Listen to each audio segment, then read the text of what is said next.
I'm 32 years old, and I thought I had a pretty solid life. I've been married to Jessica, 30, for 4 years. We'd been together for 7. We met in college, fell in love, and got married once our careers were stable. I work in IT consulting. She's in pharmaceutical sales. We had a comfortable life, a good routine. Things felt secure. About 6 months ago, Jess joined one of those fancy boutique gyms, the type with $200 a month memberships and classes named things like Booty Blast and Core Carnage. Everyone there wore matching Lululemon sets, and honestly, their outfits probably cost more than my whole work wardrobe. But Jess was hooked. She started going 5 days a week, sometimes twice a day. I was happy for her. New hobbies are healthy, right? Then came Rodrigo, her personal trainer. At first, she just mentioned him in passing. Rodrigo is amazing. He really pushes me. Then it became, Rodrigo says I have incredible potential. He was designing a custom program just for her. By month 3, she was texting him about nutrition at 10 p.m. I noticed, of course I noticed, but I didn't say anything. I trusted her. She still came home to me every night. We were still intimate. I chalked it up to a fitness obsession and figured it would pass. Tap like and subscribe to keep going because the story's just getting started. But then, last Thursday night, she made a special dinner, candles, wine, salmon, the whole romantic vibe.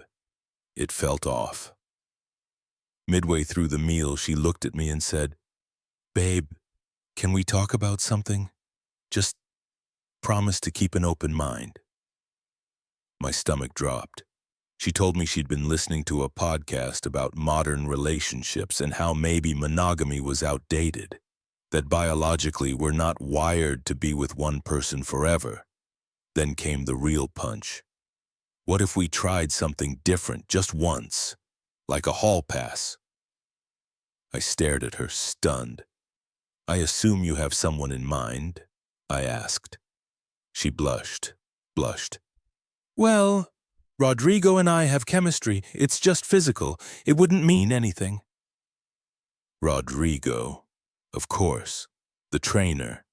Then she added that I could have one too, anyone I wanted, even Kiara, my co-worker. The same Kiara Jess had always been jealous of.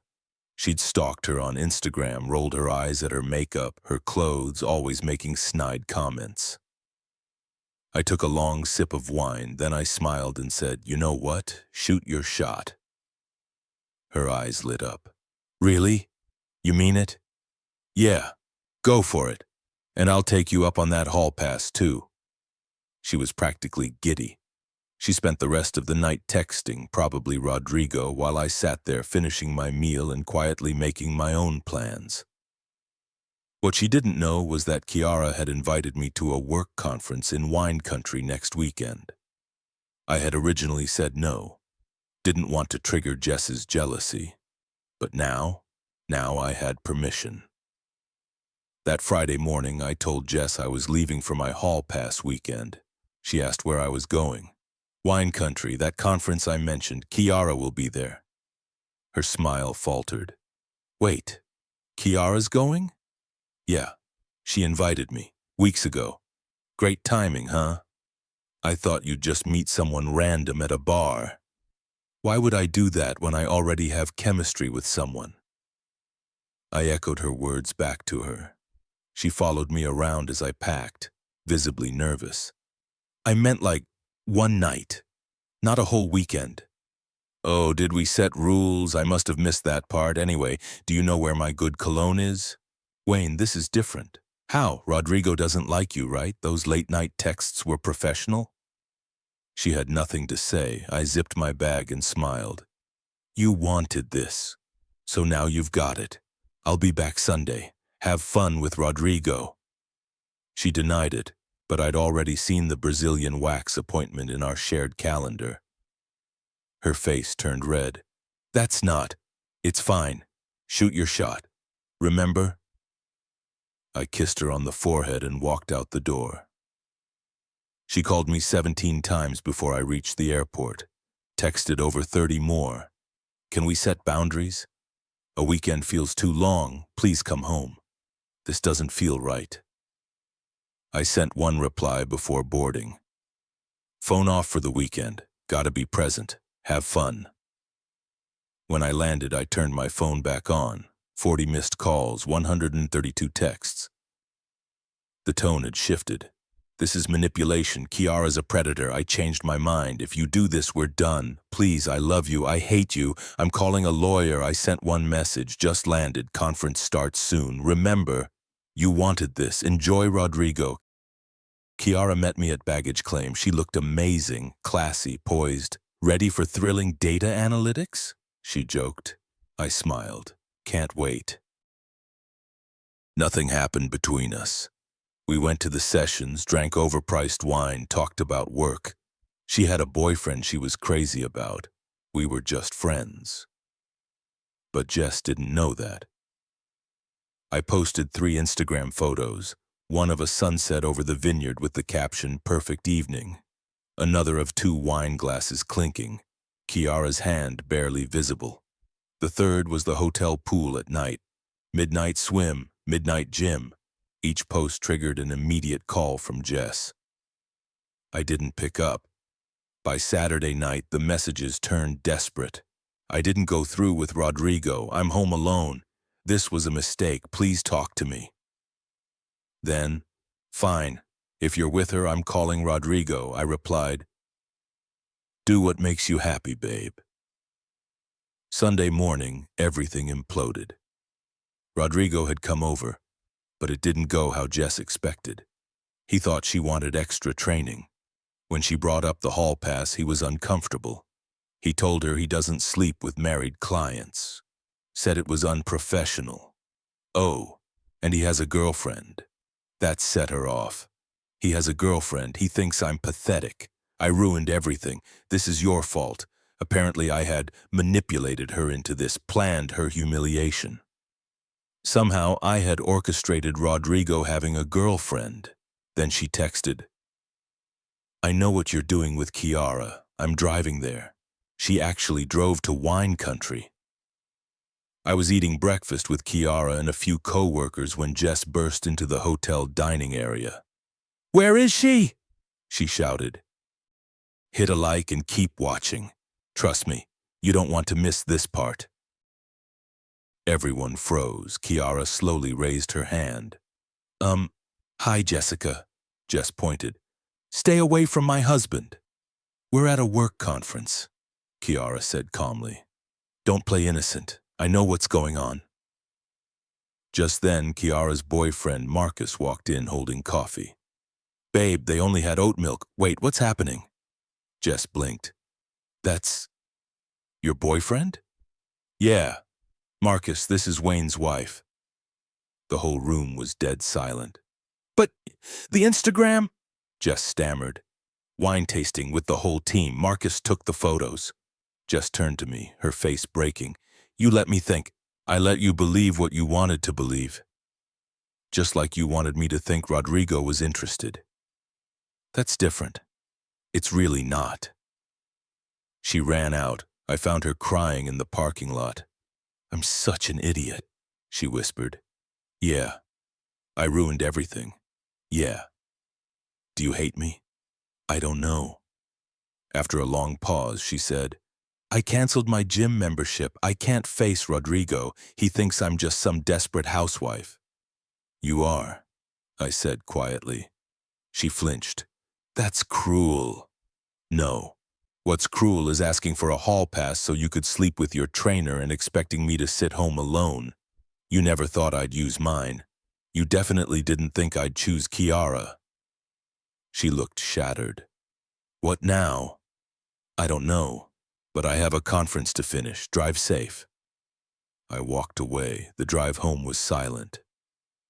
I rode back with coworkers. Jess drove home alone. That night, she sat on the couch, puffy-eyed. We need to talk. She admitted she'd felt bored. Rodrigo made her feel young, desired. It was a fantasy she tried to turn into reality. Sorry you got caught up, or sorry you got caught? I asked. Both. Here's the thing about trust. It's fragile. Once broken, it's hard to repair. Jess showed me she'd gamble our marriage for a crush.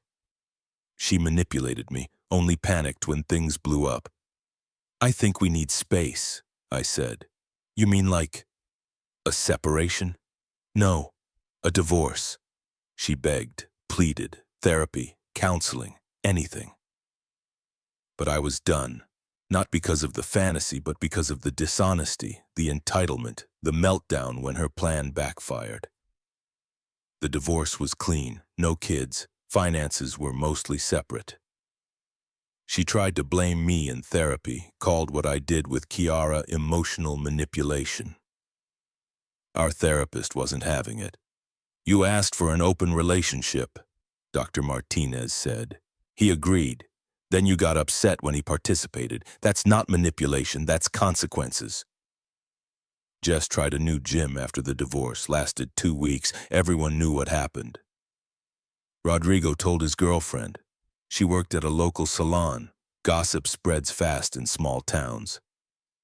Jess moved 2 towns over, joined a no-frills gym, started dating an accountant who thinks hall passes are stupid.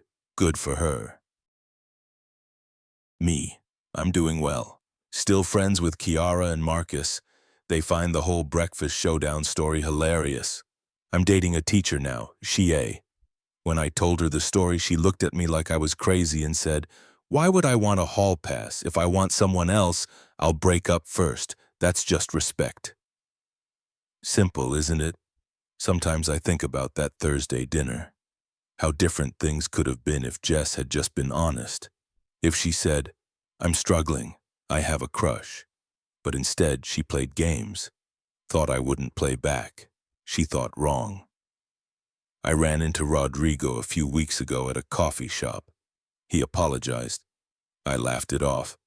"Not your fault," I said. "My ex-wife just can't read a room." He laughed.